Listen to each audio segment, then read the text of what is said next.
Bienvenue dans DCP du ciné et des Potes. votre émission bi-hebdomadaire de cinéma proposée par le Wishing Light Channel. Je suis entouré de Jérém, Fred et Qui êtes-vous? Qui Héloïse. Oh, on a une nouvelle pote. Hey Waouh. Julien n'étant pas là, nous avons demandé à Héloïse de venir. Et notre pote de la faculté aussi. C'est qui ça. a partagé Voilà. aussi Est-ce notre que licence comme Julien. C'est notre guest star. Voilà, que je tu- suis la guest star du jour. Voilà, est-ce que tu as quelques mots pour te présenter? Alors moi c'est Héloïse, j'aime le cinéma, j'aime David Lynch, Céline Sciamma et Friends. J'aime bien le combo. Au programme de cette émission, en première partie, le retour d'une saga de SF qui m'est très chère, moi perso, c'est La Planète des Singes. Le deuxième film de Viggo Mortensen qui s'appelle Jusqu'au bout du monde.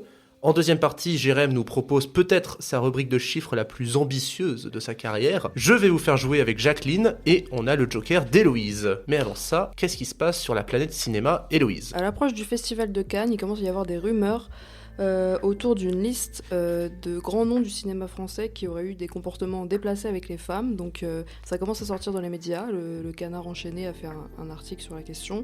Il y a déjà des noms qui circulent, mais pour l'instant c'est des rumeurs. Mais en tout cas, c'est des grands noms du cinéma français. Et la liste devrait sortir entre le 15 et le 25 mai. Donc on verra comment ça va se passer. À Cannes, ils ont déjà prévu une cellule de crise pour pouvoir gérer ça.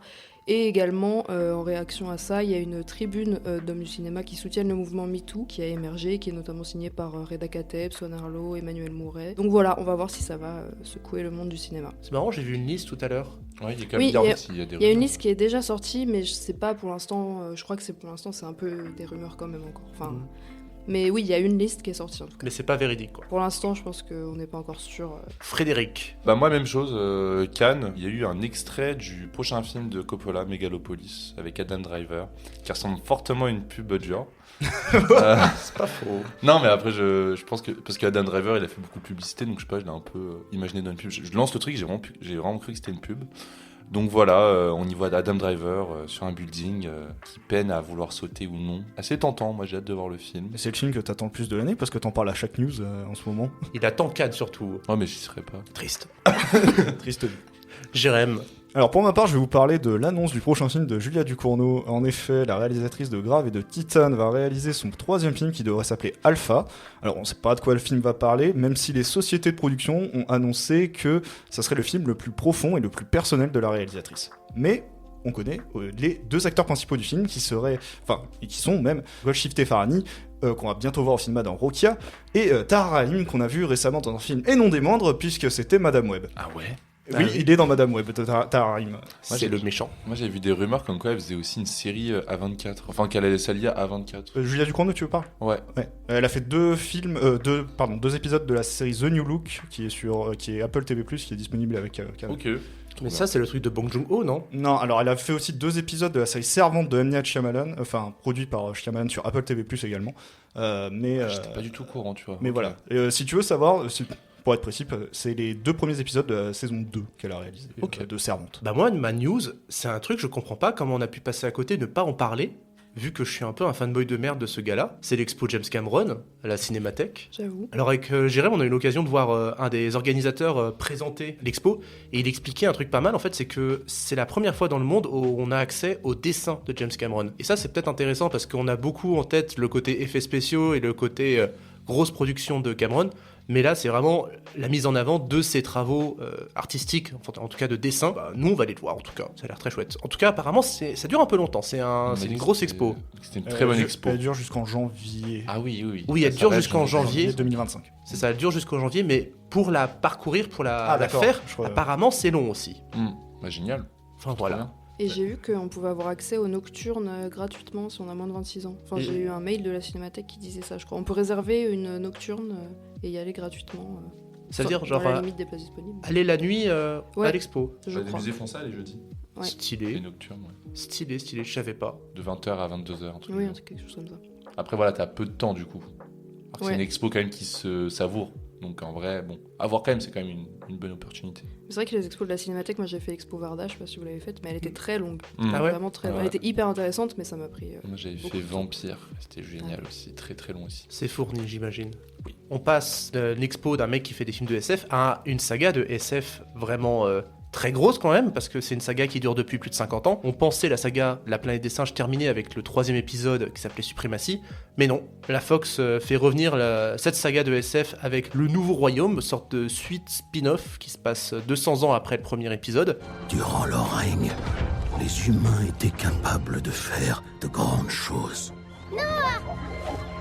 Ils pouvaient voler comme les aigles. Ils pouvaient se parler par-delà les océans. Mais aujourd'hui, c'est notre règne. Et c'est mon royaume. Plusieurs générations après le règne de César, les singes ont définitivement pris le pouvoir. Les humains, quant à eux, ont régressé à l'état sauvage et vivent en retrait. Alors qu'un nouveau chef tyrannique construit peu à peu son empire, un jeune singe entreprend un périlleux voyage qui l'amènera à questionner tout ce qu'il sait du passé et à faire des choix qui définiront l'avenir des singes et des humains. Alors, avant de commencer la critique du film, j'aimerais savoir quel est votre rapport à cette saga-là, à vous tous un petit peu. Si vous l'avez découvert récemment, si vous l'avez découvert avec les vieux films, avec les récents. Moi, je l'ai découvert du coup avec la trilogie de Matt Reeves et de l'autre réalisateur dont j'ai oublié le nom. Rupert Wyatt. Voilà, donc je l'ai vraiment découvert avec ça et j'ai pas du tout vu les anciens, que ce soit la version de Tim Burton, la première version, j'ai rien vu d'autre. Et j'ai adoré cette trilogie. Alors vraiment, j'ai vraiment grandi avec. Et donc ce film, ouais, je l'attendais pas non plus parce que, on va en parler, hein, mais je le sens à travers la bande-annonce que du coup, c'est récupéré par un réalisateur qui a pas non plus une bonne patte, quoi. Enfin, c'est le gars qui a fait le Labyrinthe quand même. On en parlera. Mais du coup, voilà, je l'attendais pas plus que ça. Mais voilà, j'avais quand même hâte de retrouver mes personnages, même si, comme tu as dit, César n'est plus dans le film. Alors moi, La planète des singes, j'ai découvert littéralement hier. Enfin, évidemment, je connaissais, mais j'en avais jamais vu aucun. On a souvent dit du bien, mais moi, je suis pas très SF en réalité. Il y a beaucoup de sagas que j'ai jamais vues. J'ai jamais vu Le Seigneur des Anneaux, par exemple. Oui, mais qui est-ce qu'on a invité autour de la table? Il a fait une tête, Owen, Ouais. quand t'as dit ça. Mais du coup, j'ai vu le tout premier de 68 hier. J'ai bien aimé, en vrai, ça m'a plu. Je connaissais même pas le twist final extrêmement connu, donc c'était une découverte intéressante. Et du coup, je suis allée voir aussi le tout dernier. Donc j'ai vu le tout premier et le tout dernier. C'est Voilà. quoi, t'as appris à la fin qu'il était mort, c'est ça? Ouais, c'est ça. Est-ce que ça À la t'a fin, motivé un petit peu à découvrir le reste de la saga quand même? Alors un peu, enfin oui, mais il y a tellement de films que je sais pas si je vais tout regarder. Après, par exemple, on m'a dit que celui de Tim Burton était pas bien. Enfin, c'est tout. On s'en fout. Ouais, tout le monde m'a dit ça. Mais en soi, oui, j'aimerais bien quand même rattraper les autres. Oui, ça m'a... Enfin, je me suis dit que peut-être je le regarderai. GRM. Alors, mon rapport, c'est de base, pareil comme Fred, j'ai vu la trilogie des années 2010. Et par la suite, c'est vrai que cette année, vu qu'il y avait celui-là qui sortait, je me suis dit, je vais essayer de me taper une déterre. Donc j'ai lu, c'est quoi, c'est une nouvelle, on considère ça comme une nouvelle, Pierre Boulle? Non, c'est un roman. Bon, C'est un le roman. le roman de Pierre Boulle, du coup, que j'ai lu. Et j'ai maté récemment le premier donc, de 68 que j'avais jamais vu également, même si moi je connaissais le twist déjà. Et le 2 que j'ai maté hier, qui est une sombre merde, La planète des singes 2. J'ai pas vu le reste, celui de Tim Burton non plus. J'avais un bagage assez conséquent et je comprends ce que veut faire la saga en globalité, que ce soit le roman ou les films. Donc, Bon, moi de toute façon j'ai tout lu, j'ai tout vu. Je suis gros fanboy de la saga. J'ai juste pas regardé les séries des années 80, mais bon, faut pas déconner. Oui, grosse déception. Grosse déception. Grosse déception. C'est vraiment, en vrai, c'est vraiment une suite de la trilogie moderne. Trilogie moderne, on considère que vraiment ça repart de zéro en matière de diégèse, de tout le récit. Mais même par rapport à la trilogie originelle, il est pas cohérent avec lui-même. Je sais pas si ça vous a donné. Bah du coup, Héloïse, non, tu les as pas vu. Mais le postulat de base avec lequel on a abandonné le troisième film, c'est même plus le même quand on commence le quatrième film. parce que j'ai l'impression qu'il veut raccrocher les wagons avec la saga originale, ce qui n'a pas forcément de sens. Je pense que ça peut s'expliquer par le fait que 200 ans se sont passés et que des fois, la civilisation se construit autrement. Enfin, tu vois, c'est pas si grave que ça. Ouais, mais genre à la fin du 3, les singes, ils ont quand même des armes. Et au début du 4, ils découvrent que... Oh, dis donc, une arme à feu, ça... Qu'est-ce que c'est que ça? Mais je me dis, dans l'évolution de l'humanité, il y a déjà eu des régressions, tu vois. Est-ce que ce serait pas possible là aussi? C'est qu'ils avaient des armes et puis ils ont oublié ce que c'était. Il s'est quand même passé 200 ans entre les deux films, non? Après, c'est quand même un peu le postulat du film de 68, que l'humanité régresse. Donc, c'est pas non plus... Après, c'est vrai que 200 ans, enfin, dans le premier film, c'est 3000 ans, quoi. Là, c'est 200 ans, donc je suis d'accord que c'est un peu... Mais surtout, moi, j'ai trouvé que pour avoir vu les deux à la suite, il y a beaucoup de trucs où on a l'impression que c'est aussi un peu un remake du premier, quand même. Enfin, un remake, je sais pas, mais qu'il y a beaucoup de... Enfin, il ressemble au premier quand même, celui-là, je trouve. Bah, c'est vrai que, comme tu dis, c'est peut-être celui qui ressemble le plus à l'original. Parce que la trilogie moderne, là, elle reprend un peu là où commence le 3e film de la saga originale. C'est-à-dire vraiment construire le background de la planète des singes. Alors que là, on y est vraiment pleinement. En fait, j'arrive pas à savoir où le film veut en venir, en fait, vers quoi il tend. Toute la première heure, je me suis posé la question, où est-ce que tu veux aller, film ? Que veux-tu me dire, que veux-tu faire avec tes personnages ? Déjà qu'il n'y a pas grand-chose, je trouve, niveau scénario dans ce film, parce que normalement la planète des singes, c'est une saga qui brasse avec beaucoup de pertinence, beaucoup de sujets, et là, dans celui-là, il n'y a pas grand-chose comme sujet pertinent et actuel qui est brassé pour nous faire confronter ça, quoi. C'est quand même des films très politiques, quoi, la planète des singes, l'arme nucléaire, tout ça, enfin ça évoque quand même des sujets hyper politiques, et là, on sent une espèce de... Quand il lui dit, oui, vous les humains, vous voulez tout contrôler, un espèce de message un peu, je sais pas, écolo, ou un truc comme ça, mais... Parce que en plus, oui, ça se passe dans la nature, tout ça, qui revit, tout ça, mais enfin, ça reste pas très... comment on dit, c'est pas une grande prise de risque, quoi, en termes de message, je trouve. C'est très sur la surface, finalement. Voilà. Du coup, tu as pu constater avec l'original. L'original, il arrive quand même, en un film de 1h50, à parler... alors, de la guerre nucléaire, de la guerre froide, mais surtout à parler de notre rapport à l'animal, au traitement scientifique qu'on fait aux animaux. Donc il y a un renversement des valeurs et des codes, la question de l'ethnologie, de la déontologie, de la religion. Il y a énormément de choses qui surviennent et qui sont brassées dans l'original. Et là, dans ce film-là, il y a un thème qui pop à un moment, c'est la question de réutiliser des écrits ou des dires anciens de figures quasi religieuses, quasi historiques, pour une utilisation politique. Très mauvais scénario. C'est Voilà. que tu sens que le mec qui a écrit ça a vraiment pris des petits éléments et les a parsemés. Genre, ah là, je dois mettre ça, hop, je le mets là, je le mets ici, tu vois. Ouais, mais... C'est super mal orchestré, en fait. Ouais, tu mais vois. avec le concept de la planète des singes, tu peux parler tellement de trucs. Et là, le film décide de parler de ça subrécitement, et tout le reste, Ouais. il en fait rien. Il en fait rien. Alors que c'est le meilleur concept pour Il y a- faire c'est un film d'anticipation, hein. C'est de l'anticipation, et il n'y a rien qui en ressort de cette histoire d'anticipation. Non, mais il y a plein de trucs. Moi, ce qui m'a vraiment choqué dans le film, c'est vraiment le personnage de Nova, enfin de May. May. Voilà, exactement. Et j'ai l'impression que le film, genre, il dure 2h20, le film, c'est ça ? Oui. Et effectivement, il se passe rien. Et les relations entre les singes et cette humaine, d'un coup, t'as l'impression qu'ils sont meilleurs amis, qu'ils s'adorent, etc. Alors que je n'y crois pas un seul instant. C'est trop mal fait, quoi. C'est quand même important. Tout le film repose sur une sorte d'amitié entre un singe et une humaine. La bande-annonce le vend comme ça. Et le mec, enfin le singe, se met subitement à l'adorer, genre au bout de quelques minutes, quoi. Au début, il la craint quand même. Mais... Ouais, mais tu vois, ça se renverse facilement. Et du coup, moi, tout le film, j'ai pas réussi à rentrer dedans parce que la relation entre les deux, elle marchait pas, tu vois. J'ai l'impression que c'était faux, c'était un peu bon. Oui, il faut qu'il soit ami avec elle, bon bah il sera ami avec elle et voilà, hop, tu vois. Rien n'est vraiment bien construit. Comme tu dis, hein, rien n'est construit, mais genre même l'univers en soi, il est ultra tangible du début à la fin, quoi. Donc, parce que tu vois cette histoire de nouveau royaume des singes, Exact. il n'y a pas suffisamment de background pour que ça fasse cohérent et genre tu te sens impliqué. Du coup, pendant 2h20, tu te fais un petit peu chier. Surtout, enfin moi je tergiverse un peu avec comment tu représentes cet univers-là, et puis je trouve que la DA, la direction artistique, elle est pas inspirée, tu vois. On ressort un peu des films de Matt Reeves et Rupert Wyatt qui étaient, c'est pas des chefs-d'œuvre, mais genre c'est inspiré, quoi. Le 3e, ça s'inspire du western, ça s'inspire d'Apocalypse Now. Il y a des vraies inspirations de films. Là, c'est très random, quoi, en matière de visuel, en matière de mise en scène. Il y a pas de même chez narratif, tu vois, t'as un héros qui part d'une sorte de quête initiatique, qui rencontre une sorte de vieux sage. Le vieux sage, bon bref, on va pas spoiler, mais effectivement, moi, ce que j'avais adoré avec la trilogie moderne, et le 3 est incroyable, c'est un western, en fait. C'est que tu vois des singes monter sur des chevaux pour partir en quête de vengeance. Il y a vraiment un truc trop bien. Et là, je me suis fait chier en termes de narration de tout, quoi. Il y a aussi des singes sur des chevaux pour toi. Ouais, mais non, mais dans le 3, ce qui est génial, c'est que c'est vraiment genre ça commence. Du coup, tu l'as pas vu, mais c'est voilà le personnage principal qui vit un événement traumatisant et qui part en quête de se venger de cet homme qui. Non, mais à partir de la planète des singes, il en a fait un vrai film de vengeance, quoi. Et chaque film, en fait, est un moyen de revisiter des genres de cinéma, en fait. J'essaie de trouver un exemple pour le 2. Bah, le 2, c'est un film politique quasiment, parce que c'est un film qui re-questionne la légitimité pour une seule personne de diriger toute une communauté.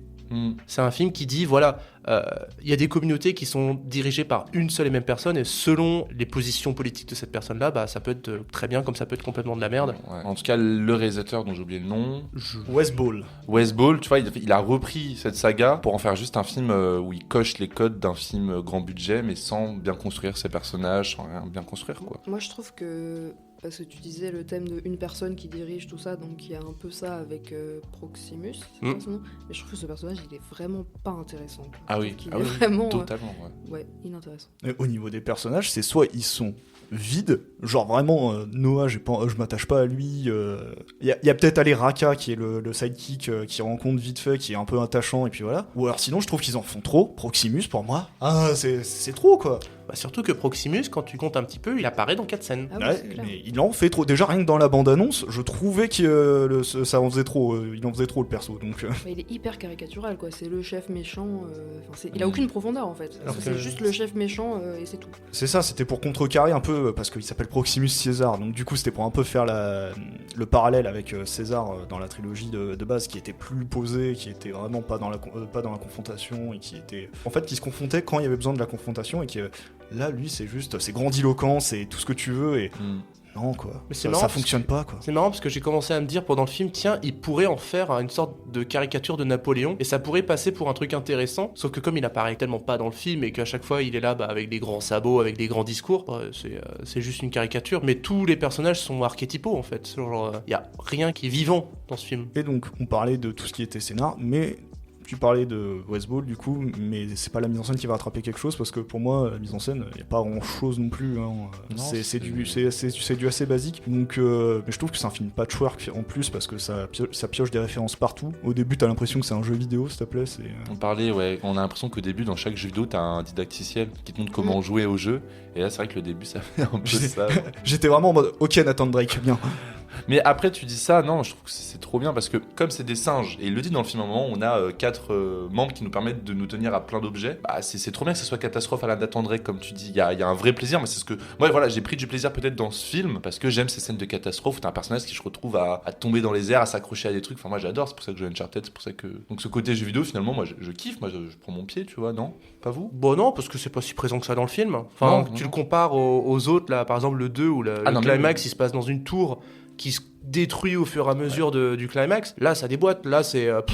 Bah, on peut comparer, tu vois, effectivement, la climax, du coup, c'est pas du tout dans une tour en hauteur, c'est plutôt dans une sorte de sous-marin. Ouais, mais le truc qui est intéressant, vite fait, c'est que du coup, ils sont obligés d'utiliser leur habilité de singe de pouvoir grimper rapidement. Ok, d'accord, mais Ouais. c'est juste ça, quoi. C'est vrai que si on compare aux deux, putain, le climax du 2, faut que tu vois les films. C'est vraiment bien. Franchement, c'est. vraiment bien. Mais Vraiment. tous, franchement, l'ensemble de la saga, alors il y a quelques ratés, hein, mais dans la saga originale des années 60-70, il y a 5 films. Le 1 est un chef-d'œuvre, le 2 est nul, mais le 3 et 4 sont vraiment très intéressants aussi, et ça arrive à brasser des questions. Le 4, c'est un vrai film dystopique, genre c'est vachement inspiré de 1984, et c'est trop bien. Franchement, le 4 est une petite merveille d'anticipation, mais là, effectivement, le film ne brasse rien. Après, visuellement, genre les effets spéciaux, moi je trouve que ça passe. Je sais pas si pour Oui, vous, moi je trouve visuellement c'est pas mal, mais enfin c'est pas mal. Après c'est pas non plus c'est pas renversant. révolutionnaire, renversant, C'est incroyable. beau, mais du coup, la mise en scène n'en fait rien, tu vois. Ouais. Bah après c'est vrai que les singes en 3D animation image de synthèse c'était impressionnant en 2011 quoi, ou 2011-2014. En 2024 on les a vus maintenant, donc ça ne nous surprend peut-être plus, mais après les détails des poils, les détails des blessures, moi je trouve ça toujours très chouette quoi. Ça va plus loin encore, mais ça atteint pas un nouveau cap qui fait que waouh, c'est le nec plus ultra des effets spéciaux. Je suis même pas sûr que ce soit ILM qui s'en occupe cette fois. Pas fait gaffe. Est-ce que vous avez d'autres choses à rajouter? Parce que j'ai l'impression qu'on est très à démonter le film, et on a des qualités à ressortir un peu tout ça. Bah, Héloïse, t'es la seule à avoir dit que ça va, genre. J'ai pas passé un mauvais moment. En fait, je trouve que la première heure est très longue, très lente. Ouais, Il d'accord. se passe un peu rien. La deuxième heure, ça allait un peu mieux. Enfin, je me suis laissé porter par l'histoire et je trouvais ça allait. Je me suis pas ennuyée quoi. Après, je suis pas sortie en me disant c'est un grand film quoi. Je me suis dit c'est divertissant. Mais en fait, moi, ce qui m'a le plus dérangé au final, c'est ce que je disais, c'est qu'en fait, je trouve que vraiment c'est gros sabots à mort quoi. C'est vraiment regardez, on est des singes. Allez, on descend. Non mais c'est vraiment oh les singes ont pris, oh les humains ils veulent tout reprendre, enfin c'est déjà fait dans le 1, c'est pas original. Et le message de oh les humains voulaient tout prendre, ouais rien n'est subtil. Ouais, Proximus qui ressemble à un espèce de Jules César, fan de César, je sais pas, ça marche pas. Enfin tout est tellement caricatural en fait. Même j'ai pensé que, je sais pas si c'est le but, mais je sais pas si Noah c'est une référence biblique à l'Arche de Noé. Oui, Ouais, totalement. probablement. Sans doute. Mais même ça, c'est genre Noah, il est gentil, il veut sauver tout le monde. Mais je sais pas, je trouve que tout est... Pas d'épaisseur. pas d'épaisseur, c'est ça. Oui. Après, c'est pas un mauvais mot. Genre, il y a des films où des fois je me dis c'est horrible, j'ai envie de partir. Là, non, c'est pour ça que je dis ça va. Mais sinon. Mais il fait beaucoup de références bibliques, même, tu vois, moi je pensais au 1, César, c'est clairement Moïse avec le pont qui finalement est la mer qui coupe en deux pour faire passer les singes, tu vois. Mais il y a de ce toute truc la saga, partout dans la saga, effectivement. Et ouais, Noah, c'est vrai que j'ai pas tilté, mais ouais, sûrement, ouais. Bah, c'est vrai que dans le deuxième film des années 70, il y a quand même des gens qui prient la sainte bombe nucléaire. Oui. Donc la question de la religion, elle est toujours présente dans la Puis saga. Dans le climax, ça ressemble, ouais, ça rappelle grave l'Arche de Noé, quoi. Ouais, il y a un peu de ça. Mais même par rapport au livre, par exemple, à un moment, t'as la May qui parle d'un livre qui pourrait redonner la parole aux humains. Ah oui, il m'a fait très rire parce qu'il me dit à un moment, les singes, ils regardent un livre pour enfants et il me fait ah putain, c'est ça le livre dont on parle. Non, mais genre, il y a un livre avec écrit A, B, C. Tiens, les signes créent des mots, t'es en mode. Et elle parle plutôt d'un bouquin qui t'apprend à lire. Tu te dis, attends, c'est Alors pour ça que- qu'elle a fait ce voyage-là. Alors qu'en vrai, moi j'ai pensé direct que c'était la Bible ou un truc comme ça. Bah non, en fait, c'est juste la carte mère, là, je sais pas quoi, qui récupère dans le truc. Un MacGuffin avec des très très gros ficelles narratives. Parce que c'est pas, ils ont oublié comment parler, c'est juste pour pouvoir se parler entre eux. Enfin, voilà. Et je tiens à dire que ils ont fait un putain de bunker parce que les installations électriques, elles sont nickel, hein, encore hein, 300 Oui. ans après, elles sont encore nickel. Hein. Ça aussi, ça fait partie des choses qui font qu'on n'arrive pas à y croire, quoi. Ça fait 200 ans que l'humanité, elle est en déclin. La meuf, elle appuie sur un petit bouton et d'un coup, oh, les tanks et les armes et tout marche. Mais même, je sais pas, genre le singe qui dit on voit pas du tout d'humain, et puis il marche un peu avec son cheval, et genre il voit tout un groupe. Et t'es en mode, si, il y en a juste à côté, tu vois, genre. C'est ça, non mais c'est. Enfin bon, pas un très bon moment. Ça donne pas envie de voir la suite, hein, parce que visiblement il y aura des suites. Bah oui, il y en aura. Et après, ça dépend de si le film marche, tu vois, je sais pas, non? Est-ce que c'est déjà acté qu'il y a des suites, ou si vraiment le film se casse la gueule, bah il y en aura pas. Vu le cliffhanger, et puis à mon avis, la Fox, ils ont envie de.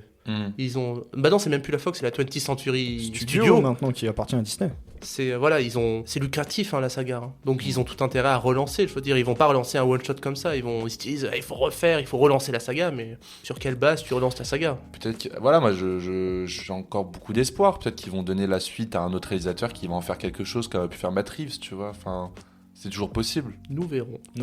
En En attendant, on n'a pas beaucoup aimé ce film-là, mais à vous tous là qui n'avez pas encore vu beaucoup de Planète des Singes, moi je continue de vous recommander. Et puis le bouquin, franchement, Le cours, du coup, j'ai cru comprendre. Ça se lit facilement. Ça se lit ultra facilement, vraiment. c'est 130 pages, c'est une Un peu merveille. plus, un peu plus, mais. Mais du coup, on s'entend pas, j'arrive à parler d'autant de trucs. Enfin, tu vois, je pensais que c'était un gros bouquin, la Planète des Singes. Ah non, Ah, c'est non. c'est d'une simplicité, mais je te jure que c'est trop bien. En fait, la petite histoire, c'est que le bouquin, Pierre Boulle, puisqu'il est français, hein, c'est une histoire française de base, il a vendu les droits d'exploitation, les droits d'adaptation, à la Fox avant même la parution de son bouquin. Et le bouquin et le film original sont sortis vraiment à 6 mois d'intervalle. Ah oui, il l'a presque écrit pour eux, en fait. Mais en fait, le bouquin et le film ont pas grand chose à voir entre eux, si tu veux. Parce que le film prend clairement parti sur le fait que c'est un film américain, alors que le bouquin est français, tu vois. Donc c'est toutes les subtilités qui vont jouer, et du coup, je recommande 100% le bouquin. Si on aime Barjavel, on peut lire du. Si tu aimes Barjavel, tu vas préférer La Planète des Singes. Les chiffres. Alors pour les chiffres de La Planète des Singes, le Nouveau Royaume, c'est un budget de 160 millions de $. Donc pour vous donner un ordre d'idée, si on reprend les budgets de la trilogie des années 2010, on est dans les eaux des deux derniers, puisque L'Affrontement avait coûté 170 millions et War, donc Suprématie, avait coûté 150 millions. En ce qui est du premier jour France, qui était le 8 mai, qui est un jour férié, précisons, il a fait 240 102 entrées, c'est le troisième meilleur premier jour de l'année. Et pour son premier week-end aux États-Unis, il a fait 56,5 millions de dollars de recettes. Et en ce qui concerne le cumul mondial, il a fait 129 millions de dollars pour son premier week-end d'exploitation. Ok, très bien. Et on abandonne le monde dystopique de La Planète des Singes pour partir vers des horizons de western. En fait, on a invité Héloïse, mais on est sur un épisode avec des genres et des thèmes qui sont pas du tout pour Héloïse. C'est vrai que c'est pas les films que je regarde le plus. Si vous m'aviez invité pour parler de La Salle des Profs, parce que j'ai vu que vous en aviez parlé, j'aurais eu probablement plus de choses à dire. Après, j'ai vu les deux films. Les westerns, j'aime bien, moi. J'en regarde pas énormément. J'en ai pas vu énormément. Je suis pas une connaisseuse. Mais j'ai des choses à dire sur le film. C'est un film de Viggo Mortensen. Moi, je savais pas que Mortensen, il faisait des films. Mais en fait, c'est son deuxième déjà. En 2020, il avait réalisé Falling. Et cette année, donc, il revient derrière et devant la caméra avec un western romantique qui s'appelle Jusqu'au bout du monde. C'est ici? Le bout du monde. On dirait un repère de bandits. Nous sommes une communauté tranquille. Et nous voulons le rester. Foutaise. Je cherche un emploi. GG. Pourquoi?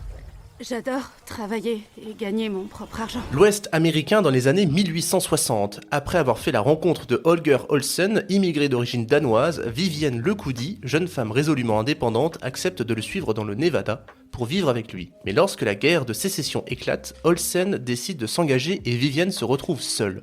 Elle doit désormais affronter Rudolf Schiller, le maire corrompu de la ville, et Alfred Jeffries, important propriétaire terrien. Il lui faut surtout résister aux avances plus qu'insistantes de Weston, le fils brutal et imprévisible d'Alfred.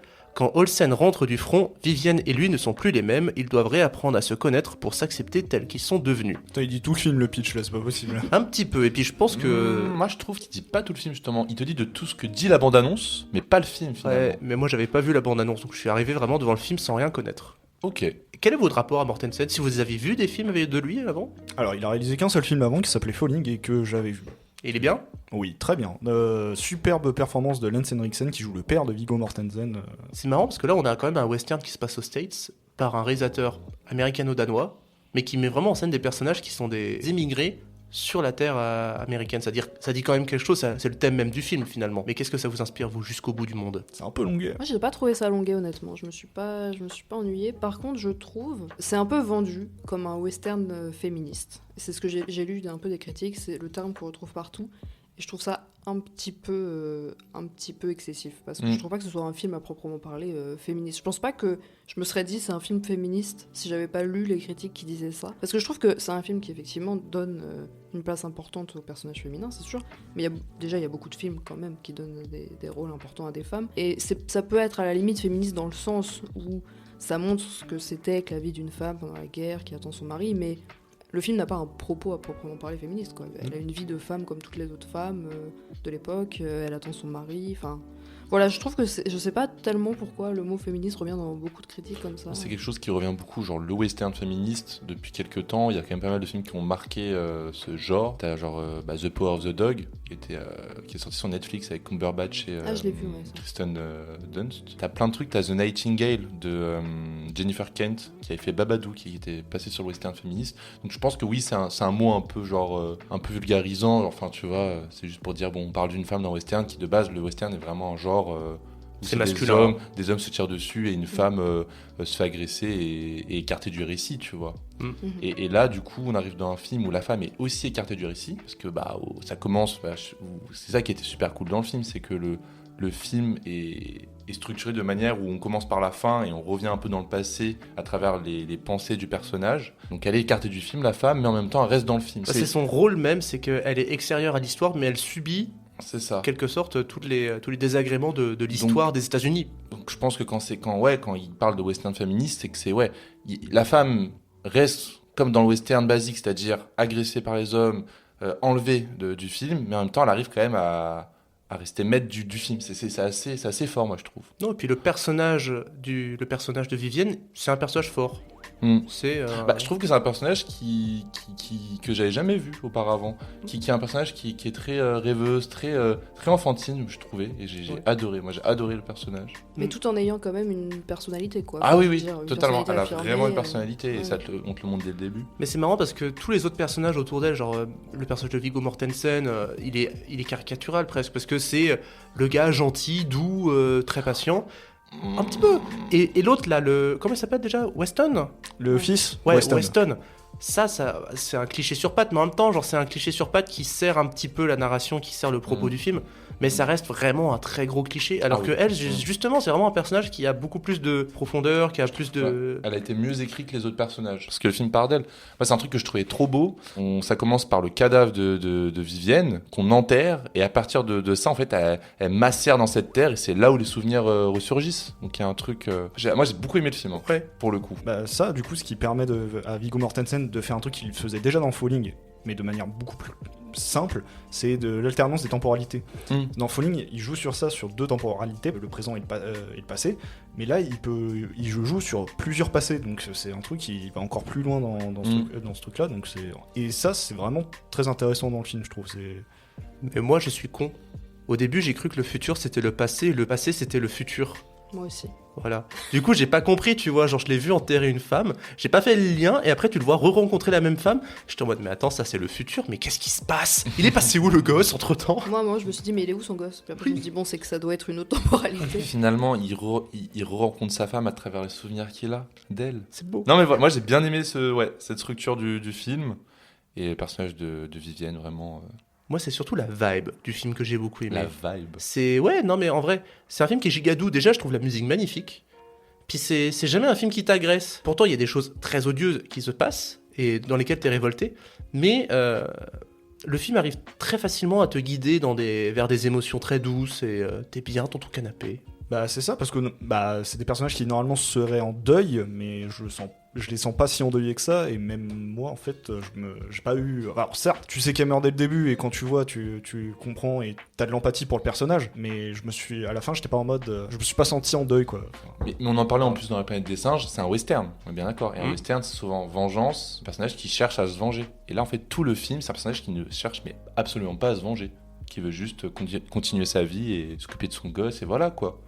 Donc en fait, quand tu disais une sorte d'esthétique doux, une vibe, effectivement, c'est un film qui est vraiment un western. Mais tout le film cherche justement à s'évader de ça et à entrer vraiment dans un truc juste beau à regarder, quoi. Non, et puis toute la question de la terre et de cette terre. Alors, t'es un Danois, t'es une Canadienne, et t'arrives sur cette terre américaine, et en fait, tu t'en fais tienne. Finalement, c'est un beau discours qu'il amène là à Mortensen, parce que lui-même, c'est un américano-danois, et il vient à dire que voilà, les gens qui se sont allés se battre pour la guerre de sécession, c'était pas nécessairement des Américains de pure souche. De toute façon, un Américain de pure souche, ça n'existe pas. Et justement, c'est la terre telle qu'elle est, c'est une terre qui s'accomplit, qui s'approprie chacun en la travaillant. oui, même en général, c'est un film qui parle beaucoup de ce qu'on lègue. Vivienne qui dit qu'elle est orpheline, puisqu'on voit son père mourir, mais pas sa mère, mais on comprend qu'elle est morte. Vivienne lègue aussi l'histoire de Jeanne d'Arc à son fils, parce que sa mère lui avait déjà légué. Enfin voilà, il y a beaucoup de choses sur qu'est-ce qu'on lègue à nos enfants.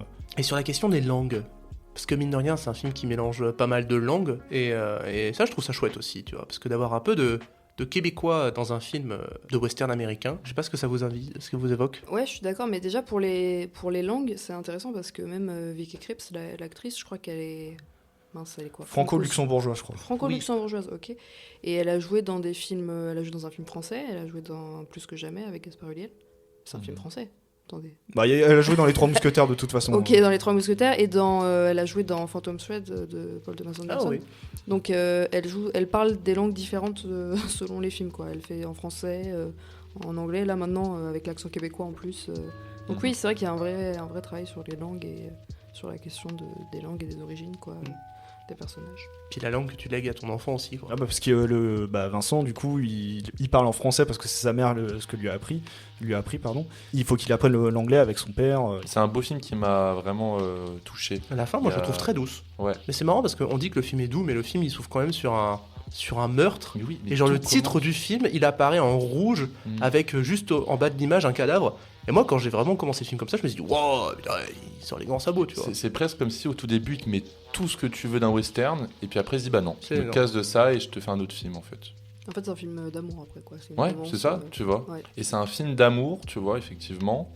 Mais moi, je m'attendais vraiment à un truc très cliché où, genre, les deux s'aiment, tu vois, genre, s'aiment vraiment à la folie, que ça prend vraiment du temps à s'installer. Et il y a vraiment plein d'ellipses dans le couple où tu avances très rapidement dans ce qu'ils vivent.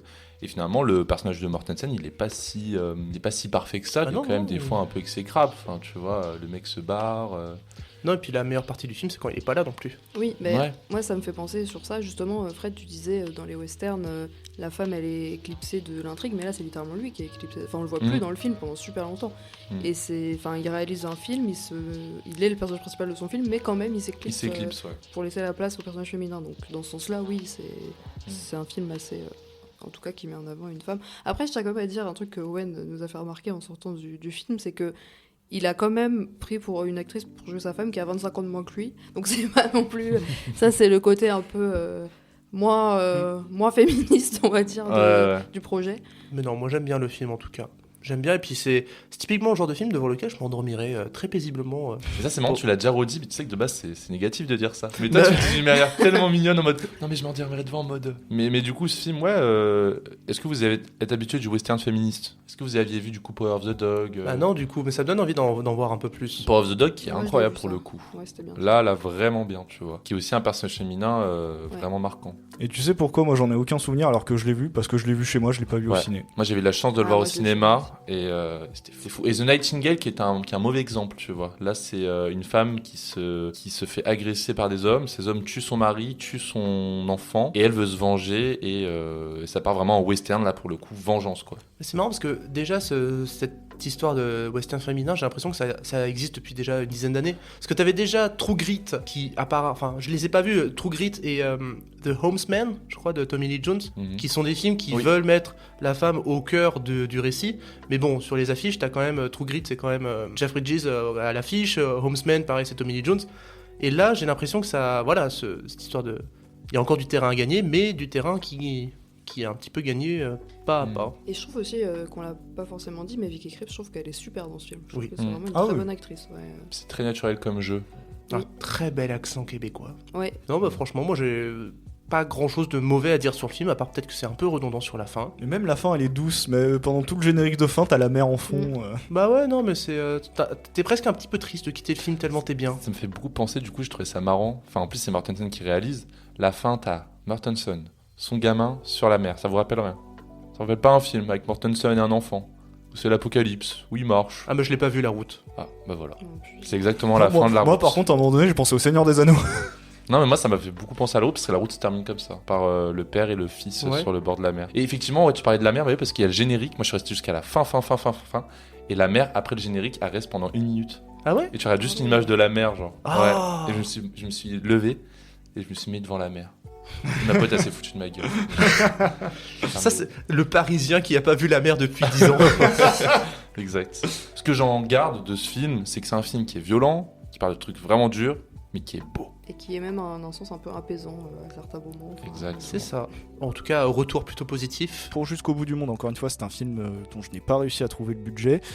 La France est avec la Belgique l'un des premiers pays à avoir pouvoir profiter d'une sortie salle de ce film, puisqu'il ne sort aux USA que le 31 mai. Et pour sa première semaine en France, le film a fait 77 705 entrées, c'était le 5e des nouvelles sorties, derrière un petit truc en plus, The Fall Guy, Le Tableau volé et Les Cartes du Mal. Les recettes mondiales de la France et de la Belgique équivaut à environ 500 000 $. On arrive donc à la deuxième partie de notre émission et on commence avec les chiffres de Jérémy. Alors j'avais promis moults et merveilles, il faut maintenant Ouais, nous émerveiller. Tu me mets une pression parce que pour cette émission, j'ai décidé de m'attaquer à un sujet que je voulais traiter depuis longtemps et qui est un sujet à débat ces derniers temps. La durée des films. D'où m'est venue cette idée? Alors pour rien vous cacher, avec Owen, on a un petit rituel le dimanche ou lors de jours fériés, quand on n'a rien à faire, c'est de mater des films longs, qui demandent du temps, que t'as pas forcément le temps de voir en semaine après le travail. Quoi. Voilà. Dernier film en vue, c'est Jeanne Dielman de Ackerman qui dure 3h20, mais c'était vachement bien. C'était très cool, ouais. Ce rituel m'a fait repenser à une réflexion qu'on entend de plus en plus, les films deviennent plus longs qu'avant.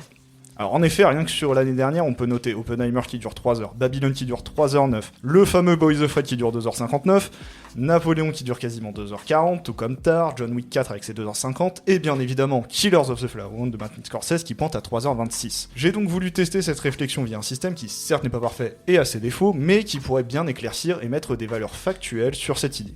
Alors vu que le grand public a cette réflexion, j'ai pris les films qui ont attiré le plus de public.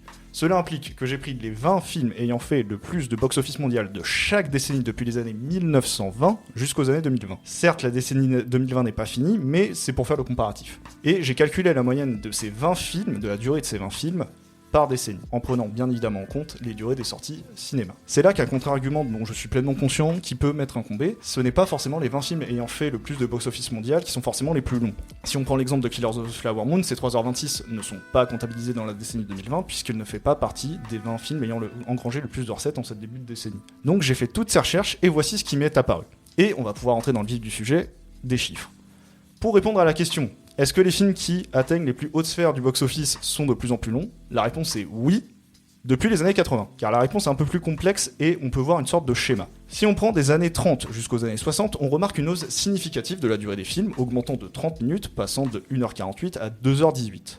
C'est ainsi qu'après cette décennie 1960 qui a vu pas mal de films d'envergure et assez longs se casser la gueule au box-office, et que la vague du nouvel Hollywood est arrivée, que cette moyenne redescend sur les 2 décennies suivantes, 1970 où 16 minutes sont perdues passant de 2h18 à 2h02, et 1980 où 9 minutes sont perdues par rapport aux années 70, passant de 2h02 à 1h53. Par la suite, on remarque une hausse quasi constante, puisque si l'on compare la moyenne de la décennie 80 à celle de la décennie 2020, on remarque que la durée moyenne a également augmenté de 30 minutes, comme entre les années 30 et 60, passant de 1h53 à 2h23 pour la décennie 2020, ce qui en fait pour l'instant la décennie avec la moyenne de durée de film la plus longue. Depuis les années 2000, la moyenne est toujours au-dessus de 2h10. Avant ça, il faut remonter aux années 50 et 60 pour voir 2 décennies consécutives avec une moyenne de plus de 2h10. Donc la question est complexe car on l'a vu, il y a une sorte de schéma, une lassitude s'installe chez les spectateurs lorsque des films longs et coûteux ne font pas des scores faramineux.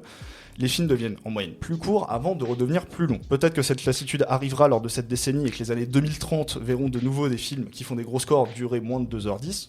Ça, l'avenir nous le dira. Et pour terminer sur un dernier chiffre, pour l'instant, sur cette année 2024, ce que je peux en tirer, c'est que la moyenne des durées de films que j'ai vus en salle est de 1h52.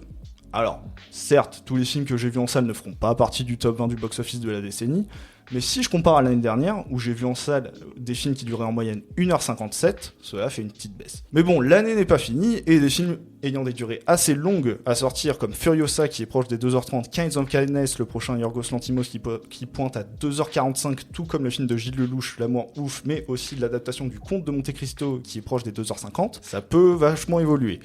Et je mise aussi également une durée assez longue pour Gladiator 2, connaissant Papy Ridley, et des films dont on ne connaît pas la durée pourraient bien nous surprendre dans un sens, en se disant c'est trop long pour ce que c'est, un peu comme La Planète des Singes, Le Nouveau Royaume, ou surprenamment un film ne dure pas aussi longtemps qu'on aurait pu le croire. Et c'est marrant parce que quand tu regardes le top 4 des plus gros box-office, du coup, qui sont Avatar 1 et 2, Titanic et Endgame. et Endgame, Ce sont des films de plus de quasi 2h40, 3h. c'est ça. Finalement, on aime bien voir les films longs. Bah, il y a des films fédérateurs comme ça, ouais, qui fonctionnent bien. Non, non, Héloïse. Ah, moi, j'ai une capacité de concentration un peu trop limitée pour les films longs. Enfin, genre, je suis pas non plus. Bien sûr, je peux en voir, mais disons que j'ai beaucoup plus tendance à me déconcentrer à un moment du film s'il est plus long, quoi. Enfin, ce qui est logique. Mais juste du coup, j'ai cette question-là pour vous. Est-ce que vous considérez que vous, les films que vous voyez sont de plus en plus longs quand vous les voyez en salle, les gros films comme ça? Est-ce que vous avez cette sensation-là, vous, de base? Ça dépend de la cinéphilie qu'on a, tu vois. Moi, c'est vrai que je reste quand même dans un délire où je vois quand même encore un peu des films blockbusters, même si je me suis grave écarté de Marvel, pour le coup. Il y en a plus en même temps.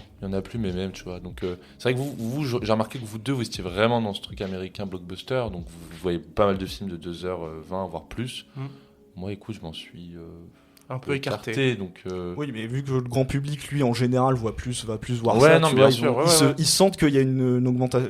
Mais oui, bah, t'as dit les exemples des films récents, Babylone, etc. Ah ouais, bien sûr, ça augmente de fou.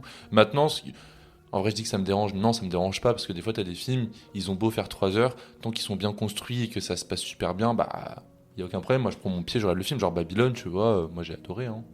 Mais c'est vrai que moi, bon, c'est un peu honteux de dire ça peut-être, mais par exemple, Killers of the Flower Moon, ça m'a découragé d'aller, je suis pas allée le voir parce que je me suis dit c'est trop long. Donc c'est vrai que des fois, même Oppenheimer, je l'ai regardé après sur mon ordi, ce qui est un peu une hérésie, je pense, mais j'ai quand même du mal à me motiver à aller voir des films de 3 heures. Après, comme disait Fred, c'est aussi que moi, c'est pas forcément ce que je vais voir le plus. Moi, je suis pas très blockbuster. C'est vrai que mes films préférés, c'est pas forcément des films très longs, quoi. Tu vois, moi, tu me dis un blockbuster de 3 heures, mais un peu concon, genre Marvel ou Planète des Singes, ça va pas me déranger. Tu me dis un Scorsese de 3 heures, on en avait déjà parlé, il faut connaître, je pense, le langage scorsésien pour aller voir un film de Scorsese. Il faut avoir toutes les refs. Et c'est pour ça que je me dis 3 heures de Scorsese, bah, ça te fait mal au crâne plutôt qu'un blockbuster concon. Mais justement, genre moi, je prends ça comme un défi. En fait, quand ça dure 2h20, 2h30, ça a tendance à me péter un peu les burnes. Mais dès que ça dure plus de 3 heures, en fait, je vois vraiment ça comme un défi. Et je me dis, ok, tu vas pas aller voir un Dupieux qui dure 1h15 où tu y vas un peu innocemment, c'est tu te prépares psychologiquement. Et genre, j'y vais avec entrain, en fait, en entrant dans la salle, parce que je me dis, allez, ça va être long, mais ça va être un vrai truc gros. Et une fois que je l'aurai mangé, genre, bah, c'est comme Jeanne Dielman, tu vois. Ça faisait des années que je voulais voir ce film-là, ça dure 3h20. J'avais un petit peu peur, mais là, quand les bonnes conditions, le bon moment, je me suis dit, ah, maintenant je suis trop content de l'avoir vu, quoi. À la limite, quand tu vas voir un film de Scorsese qui dure 3 heures, faut y aller comme un combat. C'est-à-dire que tu lis tout sur lui juste avant, tu regardes tous ses films et tu vas vraiment dans l'esprit, en fait. Le premier film de l'année qu'on avait vu et avec lequel on a instauré ce petit rituel avec Wen, c'était Casino de Scorsese, justement. Oui, et moi je suis trop content, tu vois. On s'est fait le Parrain 2, on s'est fait Autant n'emporte le vent. T'en ressors, t'es un peu essoufflé, mais t'es content de toi. Mais moi je suis plus vibe, tu vois, petit film Ubi d'1h10, tu vois. Je peux comprendre. Moi aussi, moi aussi. Non, mais ça dépend de ce que tu. Des conditions dans lesquelles t'es pour mater un film aussi, quoi. Parce que moi, je trouve ça fort de faire un film d'1h10 qui arrive à te faire passer d'émotions incroyables, tu vois. Il y a ça aussi. Je trouve ça super fort. Je trouve que, du coup, Scorsese, il est génial, il fait des films incroyables, mais du coup, il prend 3 heures pour te raconter une histoire, il prend son temps et c'est très bien, tu vois.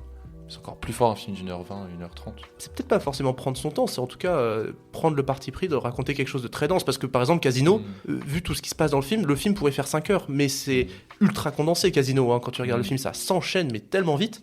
Et quand on était à 1 heure de film, on avait l'impression d'en être à 2 heures. Quoi. Donc, voilà. Mais c'est très documenté en tout cas, si on revient sur Scorsese. C'est très documenté comme cinéma, donc bien sûr qu'il faut qu'ils prennent du temps, quoi. Julien va beaucoup rager en entendant autant de fois le mot Scorsese sans être présent. Oui. Ok, et ben merci beaucoup Jérém pour ces chiffres, pour cette grande dissertation sur la longueur des films. Parce que tu parlais de crise, mais du coup, ouais, effectivement, si le film blockbuster baisse, c'est qu'on attend une prochaine crise. Bah potentiellement, puisque là on est à 2h23 pour l'instant, donc à voir si vraiment le public va commencer à se lasser de dire ah les films trop longs c'est bon. On a un peu ça, parce qu'au niveau du box-office pour l'instant, quand tu regardes l'année dernière, il y a beaucoup de blockbusters qui était un peu des fours. Indiana Jones 5, je sais plus combien de temps il durait, je crois 2h25. Ouais, il durait 2h25, il y a eu Mission Impossible 7 qui a un léger four qui durait 2h40, enfin voilà, ça commence un peu, tu vois, mais à voir si ça se confirme en 2024. Je me dis, imagine dans 20-30 ans, le film blockbuster c'est 3h30. Ouais, c'est ce que j'étais en Je train de dire. pense aux salles de cinéma qui font des séances à 20h, et les gens qui travaillent dans ces salles, ils se disent putain, casse les couilles. Avatar 2, ça faisait 3h17. Non mais tu vois, t'as un agent d'accueil de cinéma, ta séance est à 20h, tu dois terminer à 23h. Non, tu termines à minuit, 1h là, tu vois. Et bah peut-être ça va les motiver à baisser le temps de pub. Ah non, alors ça c'est un autre débat. Ouais. Bref, moi je vais vous faire jouer aujourd'hui et je fais revenir Jacqueline. Salut la team DCP, comment ça va les BG? Bah ça va très bien et toi, comment ça va les gens? Ça va. Je parle à un robot là, je me sens un peu... Ça va. J'ai l'impression d'être dans Her. Tranquille wesh, mais il est où Julien? En fait, je m'en fous, Héloïse, je la préfère, elle est plus drôle. Merci Jacqueline. Pour cet épisode-là, on va vous faire jouer avec les dernières répliques de personnages. Donc c'est pas nécessairement des personnages qui meurent ou des répliques finales de films, c'est juste la dernière réplique de personnages. Mais bon, logiquement, ça apparaît souvent vers la fin des films. J'espère juste qu'Héloïse, elle trouvera les réponses plus vite que Jérémy, parce que c'est toujours lui qui gagne, et vas-y wesh, c'est plus drôle à la fin, c'est saoulant. C'est vrai que c'est saoulant, Jérémy. Allez, c'est parti. J'ai 9 ou 10 réponses, je ne sais plus, bref. Donnez-moi juste le film et le personnage. Car la folie, tu ne l'ignores pas, suit les lois de la gravité, il n'y a qu'à donner une petite pichonnette. C'est le Joker dans le Batman de Tim Burton, non? Pas dans celui de Burton. The Dark Knight. Ouais. Oh putain. Ouais, je suis désolé, c'est vrai. Nolan. C'est vrai que comme d'habitude, c'est souvent des films un peu américains, mais j'ai changé. Je tente de changer un peu. Okay. J'ai fait des... Oui. Non mais souvent tu fais des efforts quand même, tu mets des films qui sont pas qu'américains. J'essaye de varier. Ah oui, c'est tout le temps les VF. Hein. Le mec il s'appelle On. Et il a un phare. Bah c'est le Héloïse. pharaon. Le pharaon. Comme le pharaon, le chef de nous. Astérix Mission Cléopâtre, Jamel. Oui, c'est Jamel Debbouze. Ouais, Jamel, je sais Comment pas. il s'appelle le personnage de Ouais, Jamel? c'est ça, mince. Comment il s'appelle le personnage de Jamel? Oh, le trou de mémoire. Numéro bis. C'est numéro bis. Bah Oh. Franchement ma chère, c'est le cadet de mes soucis. La fameuse réplique de Red Butler dans Autant n'emporte le vent. Celle-là est récente. Quand l'horizon est en bas, c'est intéressant. Quand l'horizon est en haut, c'est intéressant. Quand l'horizon est au milieu, c'est chiant à en crever. Maintenant, bonne chance et casse-toi de mon bureau. Je laisse, c'est dans The Fabelmans et c'est le personnage du coup de John Ford. J'aurais dû rajouter une ligne de dialogue à Jacqueline qui dit Starfoula, arrête. Un moment, il est de coutume dans le Sud, quand on conclut un accord, de se serrer la main. J'insiste. Alors du coup c'est dans Django Unchained et c'est le personnage de King Schultz interprété par Christophe Waltz. Oui. Putain voilà. Fred, depuis tout à l'heure, il a les mains sur les hanches. Non mais celle-là je l'avais, mais il fallait que je réfléchisse. J'attends que ça se passe comme tout le monde, même pas moyen de manger correctement. Le jour où je suis arrivé ici, j'ai commandé des fettuccine sauce marinara, j'ai eu des nouilles au ketchup. Je suis un quelconque minable, je vais finir ma vie dans la peau d'un plouc. C'est français ça. Non, c'est pas français. Vas-y. Pulp Fiction. C'est la même période, la même vibe, mais c'est pas Pulp Fiction. Ça faisait... Oui, c'est ça faisait très Pulp Fiction. c'est un film des Coen. Non, c'est un réalisateur dont on a parlé tout à l'heure. Casino. Non. Ah, c'est dans Les Affranchis, non? Oui. Je sais plus quel personnage dit ça, mais... Bon, bah c'est le personnage de Henry Hill. C'est vrai que t'as pris plein d'autres films qui sont pas américains, là. Là Pour le moment, là, ouais. c'est... Ah c'est ouais, vrai. non, je m'en veux. Mission en fait. Cléopâtre. Bon, là c'est un film français. Mais en vrai, je m'attends pas à ce que vous l'ayez. Si ma mère me voyait. Qu'est-ce qu'il y a? J'ai dire Neuilly sa mère. Ah non, c'est carrément genre 50 ans plus tôt. Mais c'est un film qu'on a dû étudier à la fac, je pense. Les 400 coups. Alors non, c'est la même période, mais c'est pas les 400 coups. C'est un film de Nouvelle Vague. Non, Truffaut. c'est un Bresson. Ah, j'en ai vu aucun. Ah, c'est Pickpocket. quelque chose. Non. Moi, je sens qu'on a étudié Pickpocket. Au hasard, Balthazar. Non. Ouais, je vais faire tous les Bressons que je connais. Oh, c'est un des plus connus. Oh non, il va l'avoir encore. un condamné à mort s'est échappé, non? Mais bordel de merde, il a encore eu. Vous avez donné plein de films et lui il en sort un et c'est J'en ai bon vu quoi. aucun, c'est honteux. Bah écoute, il est vraiment bien. Quoi? Attends, redis-le encore une fois. AH. Mais regardez-moi ces petits bébés mutants. Je suis papa. Moi, moche et méchant. Je sais pas, j'arrive pas. En fait, la voix Google déforme tellement l'intonation que t'es perdu. Bah un peu. Ah, des bébés mutants. Tortue Ninja. Non. C'est un film que t'adores Fred. Remets-le, ça me dit quelque chose en fait, c'est pour ça que ça me stresse là. Quoi? Attends, redis-le encore une fois. AH. Mais regardez-moi ces petits bébés mutants. Je suis papa. C'est scène post-crédit en plus. What? Ces bébés mutants, je suis papa. Attends. Oh, c'est un fun footage. Non, c'est un dessin animé. Ça se passe après une fête. C'est pas dans Shrek Oui. Oh. C'est à la fin de Shrek 2. Ah putain, j'imaginais pas du tout ça. C'est un film que t'adores, tu le cites une fois par émission, merde. Bah ouais, c'est C'est ça le vrai. truc. C'est à chaque fois tu sors une ref à Shrek 2. Mon fureur. Je peux marcher. C'est le docteur Folamour dans Docteur Folamour. La dernière, et ça c'est ma préférée. Ah ouais, c'est déjà la dernière là. Bah ouais, non mais... C'est pour ça il veut qu'on compte les points, mais qu'est-ce qu'on en a Ça, foutre pour son bonsoir. Vois toujours la vie du bon côté. Vois toujours la vie du bon côté. Et t'as vu ça? C'est le générique. Vois toujours la vie du bon côté. J'aurais envie de dire un film, c'est pas du tout ça, mais ça ressemble beaucoup à Funny Games. Non. Il parle au spectateur du coup. Ouais. La fin du générique, donc ça peut être une comédie française, américaine. Te connaissant, est-ce que t'as pas mis Zoolander? Non, c'est pas Zoolander. Ok. Donne des indices. Des indices? Ça se termine en chanson. C'est un film de Jacques Demy. Non. Non. Putain, je l'ai. Bah oui. C'est... The Voices. Non. Non, c'est Life of Brian. de Oui, Buster c'est la Keaton. vie de Brian. C'est Always look on the bright side of life. Ouais, mais du coup là c'était en français. Bah ouais. Pourquoi tu l'as pas mis en anglais? Bah parce que j'allais pas faire parler Jacqueline en anglais, elle sait pas le parler. Mais il y a Google Trad anglais. J'en sais rien. Enfin si, sans doute. Mais je suis pas sûr que l'accent, tout ça... Ouais, Bon. non. Si vous voulez, la prochaine fois, j'appellerai Jacqueline. Mais en attendant, Jacqueline... Allez, à plus la team DCP. Au revoir Jacqueline. Au revoir, Jacqueline. Ainsi s'achèvent les jeux, et on arrive au Joker. Alors souvenez-vous, Julien avait donné son Joker à Fred, mais on s'est dit, c'est pas tous les jours qu'on a la chance d'avoir Héloïse, donc du coup on va donner le Joker à Héloïse, et Héloïse a l'occasion de mettre sur la table le sujet qui lui tient à cœur. Alors, moi, le sujet dont je voulais parler avec vous, ça m'est venu comme ça, c'est Quentin Dupieux, et précisément le fait que j'ai remarqué qu'il y a un peu des tendances de fans de Quentin Dupieux, c'est-à-dire, par exemple, moi je vois avec mon père, il adore Le Dain et Incroyable mais vrai, et moi j'aime pas trop ces deux-là. Et par exemple, moi j'ai beaucoup aimé Mandibule, c'est un peu pas très populaire comme opinion, je crois. Et mon père, il aime pas du tout. Enfin, j'ai l'impression qu'il y a des courants de fans de Dupieux, donc je voulais voir avec vous lesquels vous aimez, lesquels vous aimez pas, pour voir si. C'est vrai qu'il fait tellement de films que. Il y a un peu ceux qu'on aime et ceux qu'on n'aime pas, et c'est pas toujours les mêmes. Mais c'est marrant parce qu'on parle beaucoup de Dupieux Ouais, dans non, mais DCP. si Ouais. déjà vous voulez avoir un avis global sur ce qu'on pense de Dupieux, écoutez l'épisode dans lequel on parle de Dali, parce que on en parle déjà pas mal de ce qu'on pense de On Dupieux. avait parlé d'Yannick aussi, vu qu'on revenait sur les films de l'année, tu vois, Ouais. donc on a beaucoup parlé de Dupieux. Mais c'est marrant, ce que tu dis du coup, c'est qu'il y aurait plein de spectateurs types selon juste la filmographie de Dupieux. Si dans le monde on ne montrait que des films de Dupieux, on aurait des tranches de spectateurs différents en fait. Mais ça dépend peut-être aussi des périodes où tu découvres Dupieux. Oui, totalement. Ouais. Parce que moi je l'ai découvert avec Rubber et Réalité, donc à cette époque-là, Au Poste était même pas sorti au Ah oui, ciné. t'étais déjà quand même en avance.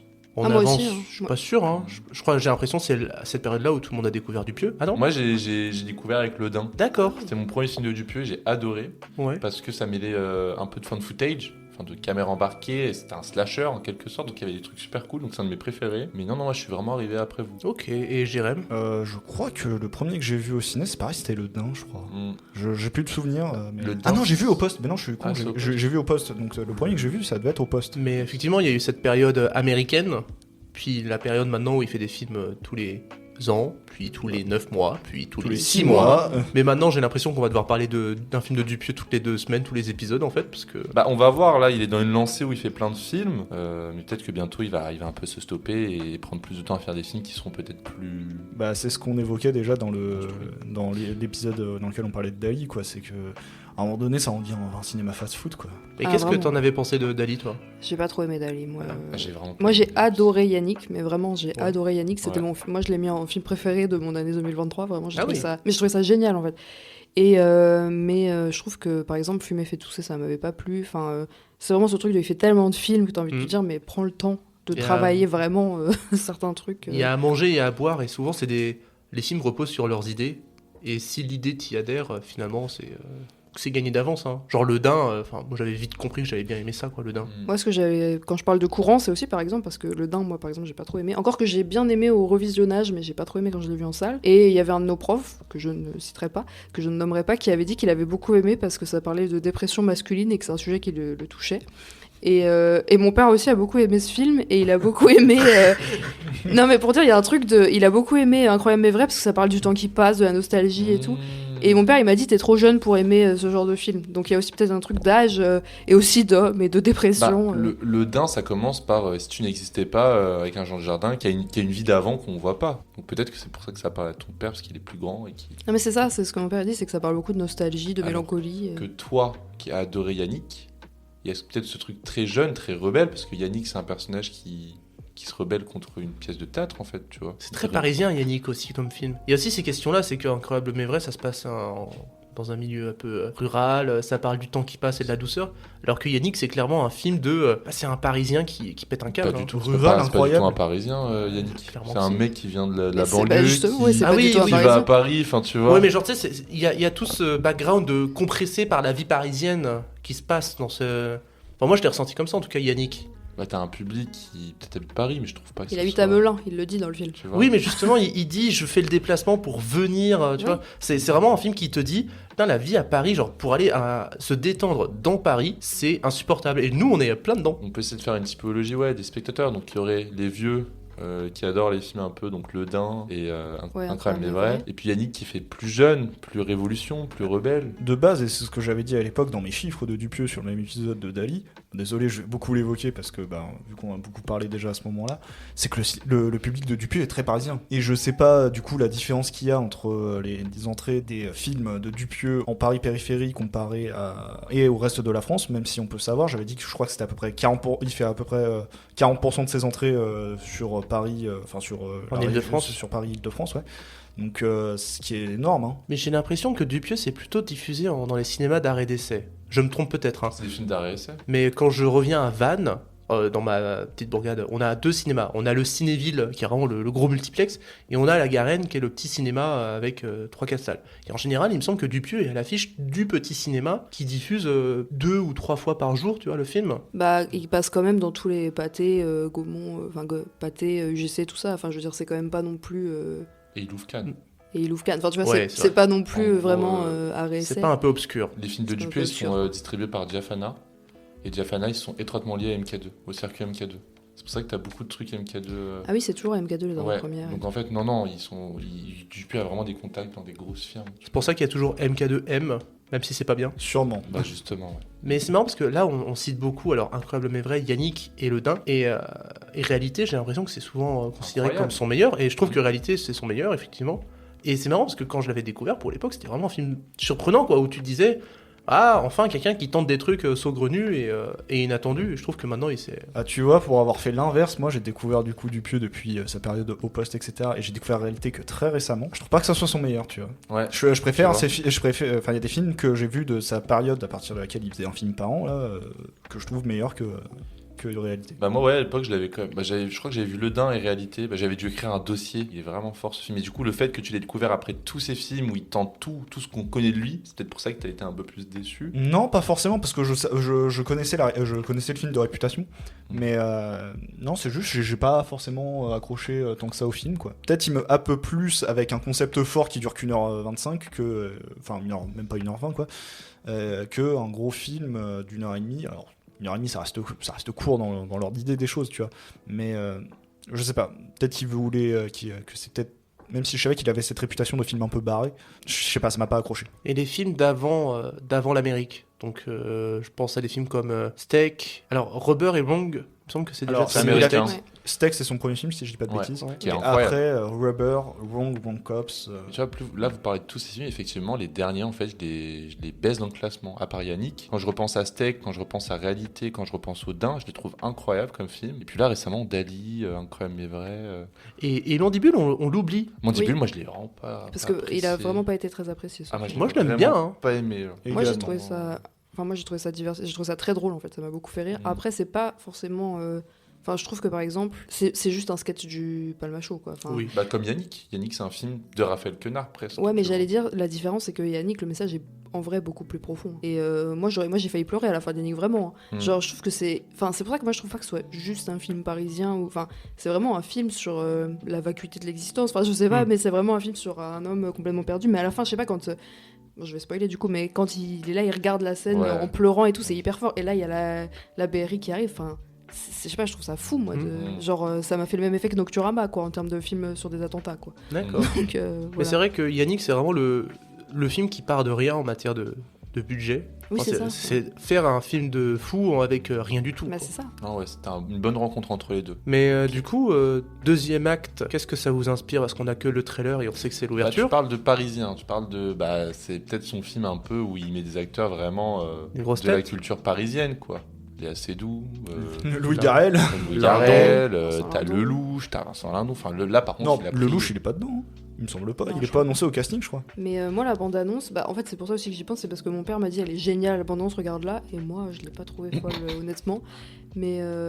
Mais je sais que, ouais, cette bande-annonce, elle divise. Rien que la bande-annonce, elle divise. Parce Moi- que moi, je trouve ça un peu. Ça m'a pas spécialement marqué, mais mon père, il m'a dit c'est incroyable. Enfin, voilà, je sais pas. Est-ce qu'il y a des références? Est-ce qu'il s'est inspiré d'autres bandes annonces de l'époque? C'est ça le truc? Ou non, pas du tout? Non, mais déjà, moi, c'est que en voyant la bande-annonce aujourd'hui qu'en fait, j'ai compris qu'il parodiait les rôles que les personnages jouent tout le temps dans les films. C'est-à-dire Lou Garrel qui dit je suis un homme séduisant, machin, les femmes il- me tournent autour. C'est juste qu'il joue tout le temps ce rôle-là dans les films. Ouais. Vincent Lindon qui joue à banquier, ben, c'est plutôt l'inverse de ce qu'il fait d'habitude, puisqu'il fait des gens qui se font virer dans les films. Enfin, Ouais, totalement. et j'avais même pas compris ça en fait. Non, effectivement. Mais Ce moi, sera- la tâche un peu du film qui me fait peur, bah, c'est Léa Seydoux. Ouais, J'ai du ouais. mal avec cette actrice et c'est vraiment un truc.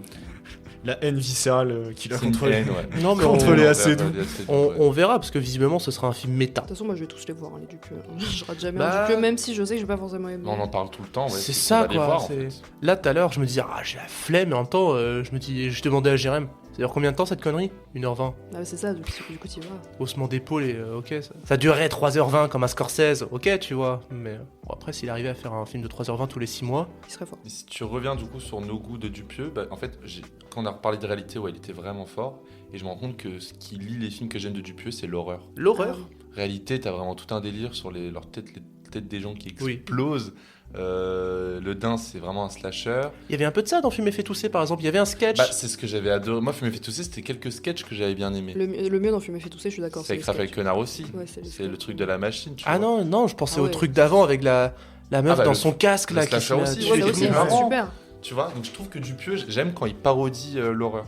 Et j'aimerais beaucoup qu'il refasse un film vraiment, mais entier d'horreur. Mais quoi. c'est vrai que ça lui correspond bien, quoi. Ouais, c'est un film très excessif, comme lui en fait. Un genre très excessif, l'horreur. Du coup, pourquoi pas hein. Moi je kifferais. Vous le trouvez excessif? Il est dans l'excès un peu tout le temps, Oui, Dupieux dans enfin, son cinéma. Je veux dire volontairement, Hmm. enfin. c'est- Ouais. Ouais.